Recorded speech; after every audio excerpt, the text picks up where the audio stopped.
Hey everybody, I'm Greg Laurie, and I want to say hello to all my friends there at NRB. I'm sorry I'm not with you tonight, but I'm at the funeral service for Billy Graham in Charlotte, North Carolina. You know, it's been my privilege to know Billy for well over 20 years and serve in his board of directors. And we had a lot of amazing times together.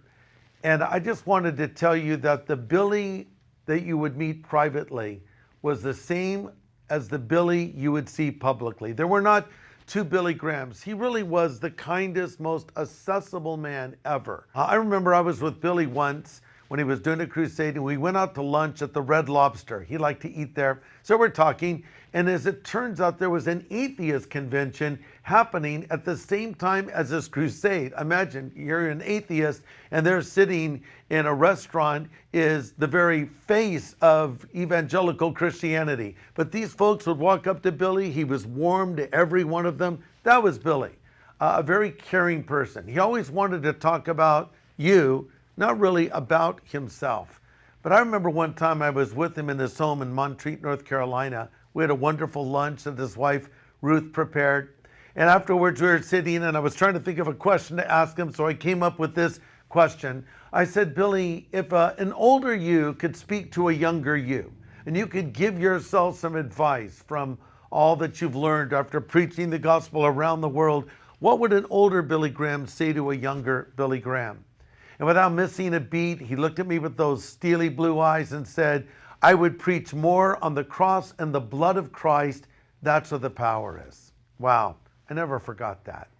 You know, a lot of tributes are coming in for Billy Graham right now. A lot of people talking about the impact he had in their life, and it's much deserved. But let's consider this. The greatest tribute we could pay to Billy Graham is to preach the same gospel that he preached and to invite people to Christ. Let me say a word to some of you that are station owners and your programmers. Would you make a commitment, really in honor of Billy's legacy, to carve out time to get the gospel to your audiences? I think we all know that a huge percentage of people that are not believers actually listen to Christian radio, they watch Christian television, and I'm challenging you, even if there's no monetary value in it for you, to just say, we're going to dedicate some time every day on our station or in our program to tell people how to come to Jesus. Here's what we've discovered on our radio broadcast, A New Beginning. There's a lot of people out there just waiting for someone to show them the way. So we throw the net at the end of our program, meaning we say, if you would like to accept Christ, and we have thousands do it every year. Let's all do that together. That's the greatest tribute we could pay to this great man of God that has now gone on to heaven. I'm told that I'm being given an award tonight, and I'm really appreciative of that.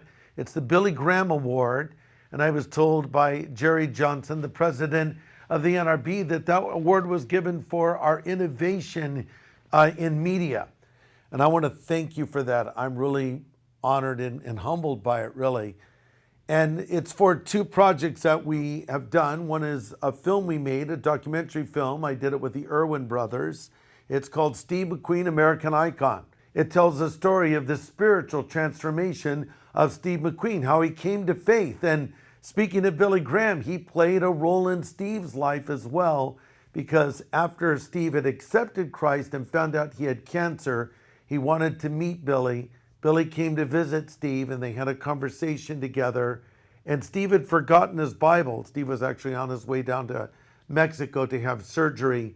And Billy said, here, take mine. And he gave Steve McQueen his Bible and inscribed it to Steve. And Steve went and had the surgery, which was successful, but sadly afterwards he died in the recovery room. And when they came in and found his body, they pulled the sheet back, and Steve McQueen was holding on to that Bible of Billy Graham. Once again, what a legacy. This movie did very well in the theaters. Now it's on DVD. I checked the other day. It's #1 in the documentary category on Amazon.com. It's also in Walmart's. So that was a great opportunity to tell an amazing story. And also, we're receiving this award, I'm told, because of what we do in an event called Harvest America. 2 years ago, we went to AT&T Stadium in Texas. It's a huge stadium that seats well over 85,000 people. And we put an event on, I have to say, a Billy Graham style crusade really, called Harvest America. The reason we called it that is not only were the people there participating in, and by the way, we turned people away, the place packed out, but thousands more were watching in host sites around the United States and even abroad, in church sanctuaries, large and small, movie theaters, open fields, even in their front rooms. And we were able to monitor the attendance. And when it was all said and done, some 350,000 people watched this event live, making it the largest single one-day evangelistic event in American history. Well, we're going to do it again on June 10th of this year, again at AT&T Stadium. I'd love it if all y'all would consider putting it on your radio station or carrying it on your TV station or promoting it through your program. Let people know this event is happening, because they can pull down the signal of Harvest America wherever you are. And as I'm extending that invitation for people to come to Christ, just like Billy Graham did so many times, we'll be extending that invitation in your venue, and you can do the follow-up on it. So I hope you'll all participate in that. But again, thank God for the life and ministry of Billy Graham. Another thing I really appreciate about Billy is he backed his preaching up with his life. He lived a life of integrity. And we're sad he's gone, but it's heaven's gain, it's earth's loss. But we know as Christians who have put our faith in Christ that we'll see him again. So again, thank you for this award. And my friend Robert Wogamuth will be coming and accepting it for me. And I will see you guys next year in my home turf, Southern California, for the next NRB event there. And I'll be speaking to you, and I'll try to show up this time. God bless you, and thank you.